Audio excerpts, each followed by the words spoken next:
আলহামদুলিল্লাহ।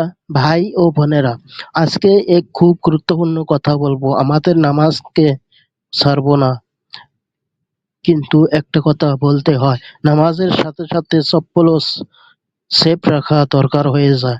মসজিদে যখন কেউ দোয়া করতে থাকে, একটা লাইন তো সবাই বলবে, আল্লাহ আমাদের গুনাহ মাফ করে দিন। আর একজন ভাই বলবে, আল্লাহ আমার চপ্পলও বাঁচাইয়ে রাখুন। বুঝলেন? সবাই খুশু খুশু দিয়ে নামাজ পড়ে, আর তিনি চপ্পল হিসাব করে। সুবহানাল্লাহ। ভাই ও বোনেরা, আমাদের চপ্পল হারালে আবার কিনতে পারবো, কিন্তু নামাজ হারালে আবার না পাওয়া যাবে না।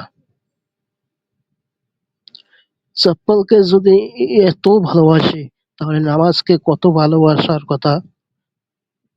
সত্যি কথা হলো, কিয়ামতের দিন আল্লাহ বলবেন না তুমি চপ্পল বাঁচাইলে কিনা, আল্লাহ বলবেন তুমি নামাজ বাঁচাইলে কিনা।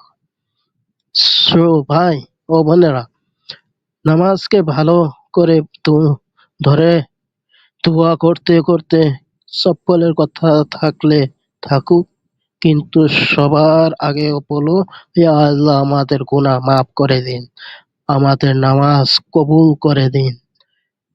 ইনশাআল্লাহ এই হবে আমাদের সেরা ইনভেস্টমেন্ট, দুনিয়া আর আখেরাতের জন্য।